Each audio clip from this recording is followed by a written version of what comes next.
विद्यार्थी मित्रांनो नमस्कार. इयत्ता 7वी विज्ञानामधील 11वा धडा पेशी रचना आणि सूक्ष्मजीव याचा स्वाध्याय आज आपण या व्हिडिओमध्ये सोडवणार आहोत. चला तर मग सुरू करूया.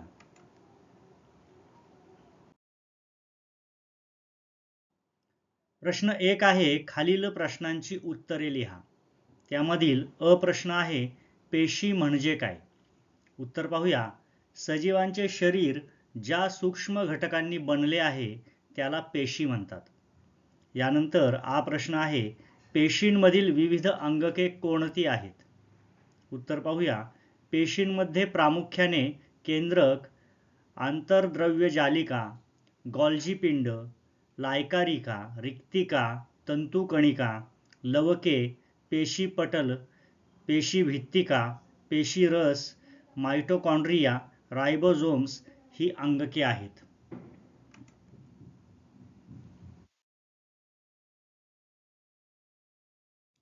यानंतर ई प्रश्न आहे, सूक्ष्मजीव म्हणजे काय? उत्तर पाहूया. पृथ्वी तलावर असंख्य सजीव आहेत. त्यापैकी जे आपल्या डोळ्यांनी सहज दिसत नाहीत ते पाहण्यासाठी सूक्ष्मदर्शकाचा वापर केला जातो. अशा सजीवांना सूक्ष्मजीव म्हणतात. यानंतर ई प्रश्न आहे, सूक्ष्मजीवांचे विविध प्रकार कोणते? उत्तर पाहूया. सूक्ष्मजीवांचे बुरशी, शैवाल हे बहुपेशीय सूक्ष्मजीव, तर जीवाणू व विषाणू हे एकपेशीय सूक्ष्मजीव असे प्रकार आहेत.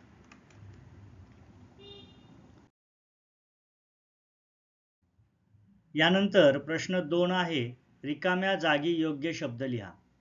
त्यातील अ विधान आहे, पेशीभित्तिका हे अंगक फक्त वनस्पती पेशीतच असते. या ठिकाणी पेशीभित्तिका हा शब्द आपण रिकाम्या जागी भरलेला आहे. आ विधान आहे, सूक्ष्मजीवांमुळे कचऱ्याचे खतांमध्ये रूपांतर होते. इथे खतांमध्ये इथे आपण गाळलेली जागा भरलेली आहे. पुढे ई आहे, पेशीमध्ये हरित लवकामुळे प्रकाश संश्लेषण होते.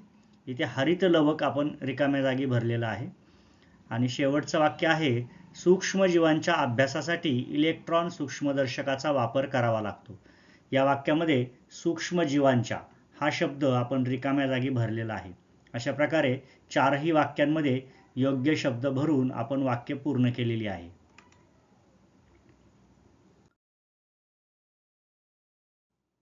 यानंतर प्रश्न 3 आहे, आमच्यातील फरक काय आहे? अ वनस्पती पेशी व प्राणी पेशी या दोघांमध्ये काय फरक आहे ते आपल्याला लिहायचं आहे. पाहूया. वनस्पती पेशींच्या भोवती स्वतंत्र पेशीभित्तिका असते. प्राणी पेशींच्या भोवती स्वतंत्र पेशीभित्तिका नसते. हा पहिला फरक आहे. यानंतर वनस्पती पेशींमध्ये एकच मोठी रिक्तिका असते. प्राणी पेशींमधील रिक्तिका आकाराने छोट्या असतात. हा दुसरा फरक झाला. यानंतर या वनस्पती पेशींमध्ये हरितद्रव्य असते आणि प्राणी पेशींमध्ये हरितद्रव्य नसते. हा तिसरा फरक आहे. अशा पद्धतीने वनस्पती पेशी व प्राणी पेशी यांच्यामधील प्रमुख फरक आपण या तक्त्यामध्ये स्पष्ट केलेले आहेत.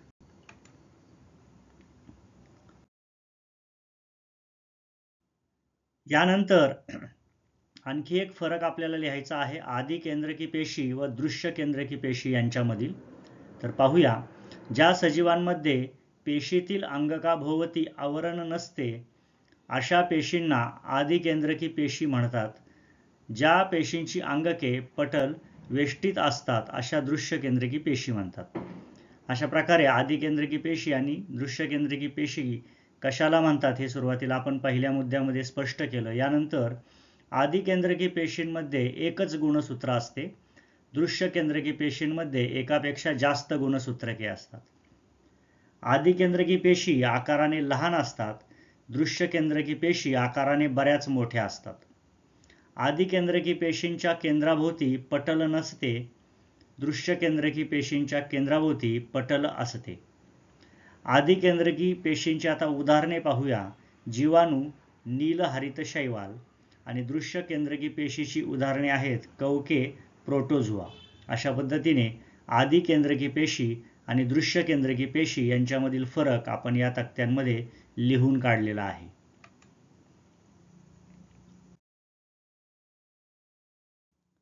यानंतर आपल्याला प्रश्न 4 आहे, वनस्पती पेशी व प्राणी पेशी यांच्या आकृत्या काढून त्यांचे वर्णन तुमच्या शब्दात लिहा. या ठिकाणी आपल्याला पुस्तकामध्ये दोन्ही पेशींचं आकृती काढून त्यातील भागांची नावं दर्शवलेली आहे. तीच आकृती आपण या ठिकाणी घेतलेली आहे. तुम्ही स्वतः आपल्या वहीमध्ये या आकृत्या काढण्याचा प्रयत्न करायचा आहे. आता या दोघांचं वर्णन आपल्याला करायचं आहे, ते पुढील भागात करूया.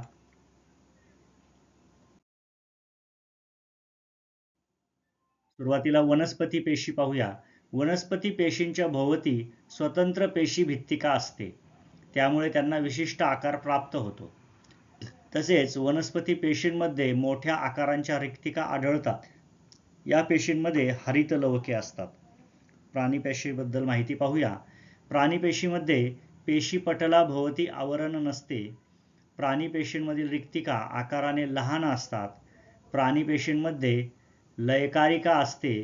तसेच या पेशींमध्ये हरितद्रव्य नसते. अशा पद्धतीने वनस्पती पेशी व प्राणी पेशी यांचं थोडक्यात वर्णन आपण या ठिकाणी केलेलं आहे.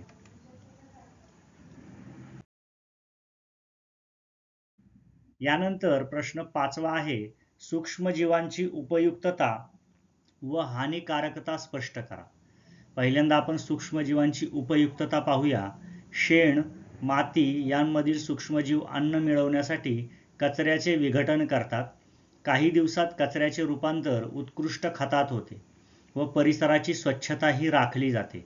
कचऱ्याप्रमाणेच सांडपाण्याचेही योग्य व्यवस्थापन करताना कार्बनी पदार्थ खूप लवकर कुजण्यासाठी त्यात सूक्ष्मजीव सोडतात. दुसरा मुद्दा, दही, ताक, लोणी, चीज, पनीर व इतर दुग्धजन्य पदार्थांची निर्मिती करण्यास सूक्ष्मजीव उपयुक्त आहेत.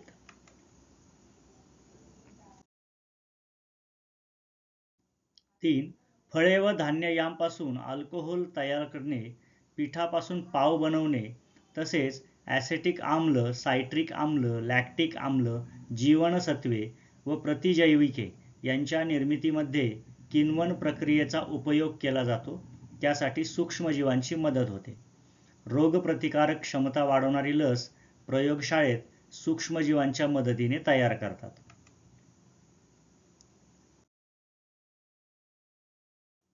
कातडी कमावणे, घाईपातापासून धागे मिळवणे ह्या प्रक्रियांमध्येही सूक्ष्मजीवांचा उपयोग करून घेतला जातो.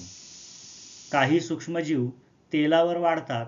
त्यांच्या मदतीने समुद्रात तेल गळतीमुळे आलेला तेलाचा तवंग काढून पाणी स्वच्छ केले जाते. शेतातील पालापाचोळा व कचरा, मानवी मलमूत्र, घरातील ओला कचरा एकत्र करून बायोगॅस संयंत्राच्या माध्यमातून जैववायू व खत निर्मिती केली जाते. यामध्ये सुद्धा सूक्ष्मजीव मदत करतात. अशा पद्धतीने सूक्ष्मजीवांची उपयुक्तता आपण पाहिलेली आहे. यानंतर सूक्ष्मजीवांची हानिकारकता पाहूया. स्वतःचे पोषण करताना काही सूक्ष्मजीव विषारी पदार्थ, त्यांना आपण एंटेरोटॉक्झिन्स असं म्हटलं जातं, ते अन्नात मिसळतात. या पदार्थांनी अन्न दूषित होते. दूषित अन्नाचे सेवन केल्यास आपल्याला उलट्या व जुलाब होतात. 2. जलाशयांजवळील अस्वच्छता व सांडपाण्याशी संपर्क येऊन दूषित झालेल्या पाण्यात तसेच शिळ्या उघड्यावरील म्हणजेच माशा बसलेल्या अन्नात सूक्ष्मजीव असतात. असे दूषित अन्न सेवन केल्यास आमांश, टायफॉइड, कॉलरा, कावीळ, गॅस्ट्रो असे अन्ननलिकेचे रोग होतात.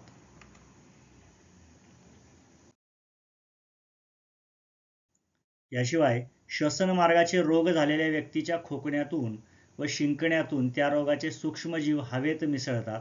श्वासावाटे निरोगी व्यक्तीच्या श्वसनमार्गात जाऊन सर्दी, खोकला, घटसर्प, न्यूमोनिया, क्षय असे रोग होऊ शकतात. आणि शेवटी कचऱ्याचे ढीग, गटारे, साठलेले पाणी या ठिकाणी डासांची पैदास वाढते. डासांच्या माद्यांच्या दंशातून हिवताप, डेंग्यू, हत्तीरोग, पीतज्वर, चिकुनगुनिया, झिका ताप इत्यादी रोगांना कारणीभूत सूक्ष्मजीव मानवी शरीरात प्रवेश करू शकतात. त्यामुळे मानवाला हानी पोहोचते.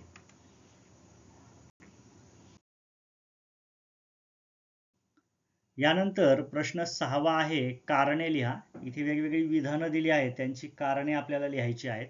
पहिलं विधान आहे, महापूर, अतिवृष्टी या काळात रोगप्रसार होतो. आता या काळात रोगप्रसार का होतो ते आपल्याला लिहायचं आहे. कारणे पाहूया. एक, महापूर, अतिवृष्टी यांमुळे वाहून आलेले प्राणी, झाडे, केरकचरा कुजतो. या कुजलेल्या कचऱ्यामुळे सूक्ष्मजीवांची वाढ होते. 2, या सूक्ष्मजीवांमुळे मनुष्याला कॉलरा, गॅस्ट्रो यासारखे रोग होतात. तसेच महामारी, साथीचे रोग या रोगांचा प्रसार होतो. म्हणून महापूर, अतिवृष्टी या काळात रोगप्रसार होतो.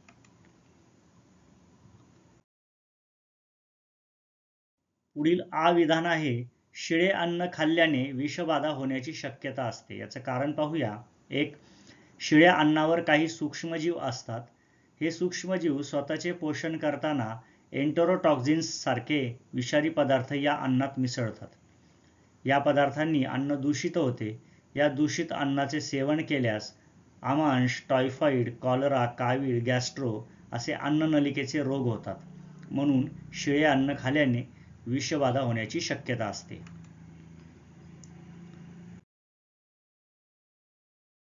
यानंतर विधान ई आहे, जमीन मशागतीमध्ये माती खालीवर करतात. कारण पाहूया. मातीमध्ये उपकारक विषाणू असतात ज्यांच्यामुळे खत निर्मिती होते.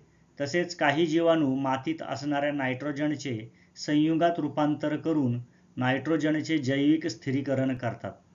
या जीवाणूंमुळे वनस्पतीची नायट्रोजनची निकड भासते.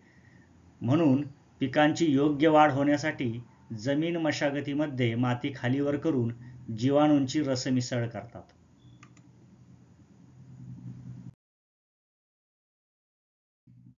यानंतर पुढील विधान आहे, बुरशी ओलसर जागी चटकन वाढते. याचं कारण आपल्याला लिहायचं आहे. पाहूया. ओलसर जागी दमट हवामान असते. अशा दमट हवामानात बुरशीला पोषक वातावरण मिळते.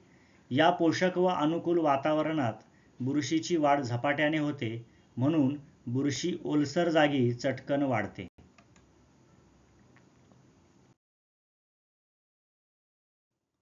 पुढे उ आहे, घराघरांमध्ये शीत कपाटांचा वापर करतात. शीत कपाट म्हणजे फ्रीज. घराघरांमध्ये फ्रीज का वापरला जातो याचं कारण आपल्याला लिहायचं आहे. उत्तर पाहूया. कारण सूक्ष्मजीवांची वाढ तापमानावर अवलंबून असते. कमी तापमानात साठवण केल्यास पदार्थ चांगले टिकतात.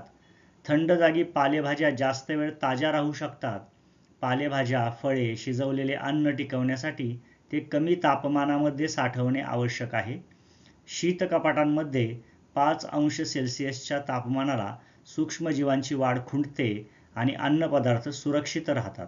म्हणून घराघरांमध्ये शीत कपाटांचा वापर करतात.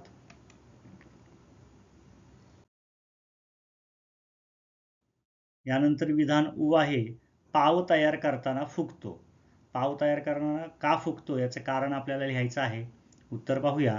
कारण सूक्ष्मजीवांच्या क्रियेमुळे काही कार्बनी पदार्थांचे दुसऱ्या कार्बनी पदार्थात रूपांतर होते. ही रासायनिक क्रिया म्हणजे किण्वण होय. पाव तयार करताना त्या पिठात किण्वणाची प्रक्रिया केली जाते. या प्रक्रियेत उष्णता निर्माण होऊन कार्बन डायऑक्साईड व इतर वायू तयार होतात. हे वायू पदार्थाचे आकारमान वाढवतात. हे वायू बाहेर पडताना पदार्थ फसफसतात. म्हणून पाव तयार करताना फुगतो.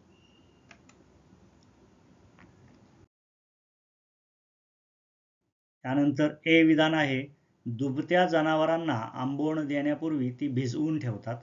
उत्तर पाहूया. कारण गळिताच्या धान्यातून तेल काढल्यानंतर उरलेली पेंड, धान्याचे भरड, गूळ यांचे मिश्रण आंबवून तयार केले जाते. भिजवून ठेवलेल्या आंबवणमध्ये प्रथिने आणि मेदाचे प्रमाण अधिक असते. त्याचा खुराक म्हणून वापर केल्यामुळे दूध सकस आणि अधिक मिळते. तसेच हे आंबवण भिजवून ठेवल्यामुळे या अन्नपदार्थाची पौष्टिकता अधिक वाढते. त्यामुळे दुभत्या जनावरांना आंबवण देण्यापूर्वी ती भिजवून ठेवतात.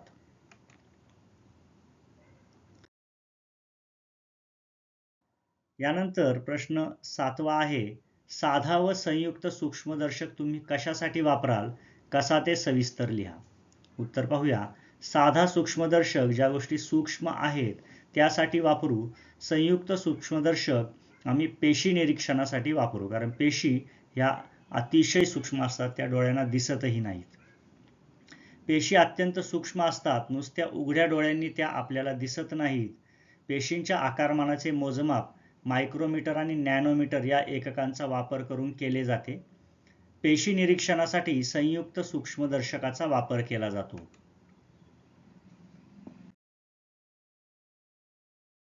संयुक्त सूक्ष्मदर्शकाचा वापर पुढील प्रमाणे करता येईल. 1. कांद्याची फोड घेऊन त्याच्या खोलगट भागात असणारा पापड पापुद्रा चिमट्याने अलगद वेगळा करा व तो काचपट्टीवर घ्या. त्यावर पाण्याचा थेंब टाका. हे करताना पापुद्र्यास घडी पडणार नाही याची काळजी घ्या. यावर आयोडीनच्या किंवा इओसिनच्या विरल द्रावणाचा एक थेंब टाका व संयुक्त सूक्ष्मदर्शकाच्या 10x भिंगाखाली निरीक्षण करा. याप्रमाणे कृती करून वनस्पतींच्या विविध भागांवरील पेशींचे जसे पाने, खोडाची साल, मूलाग्रे इत्यादींचे निरीक्षण करता येईल. साध्या सूक्ष्मदर्शकाचा वापर कसा करता येईल ते पाहूया. साध्या सूक्ष्मदर्शकाचा वापर घड्याळ दुरुस्त करण्यासाठी तसेच मौल्यवान खड्यांचे निरीक्षण करण्यासाठी करता येतो.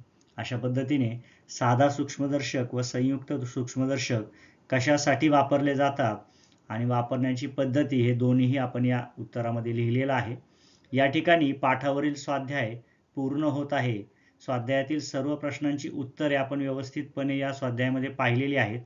या सर्व उत्तरांचा व्यवस्थित अभ्यास करा आणि आपल्या वहीमध्ये सुंदर हस्ताक्षरात या स्वाध्यायाचे लेखन करा. आजचा व्हिडिओ या ठिकाणी पूर्ण होत आहे. धन्यवाद.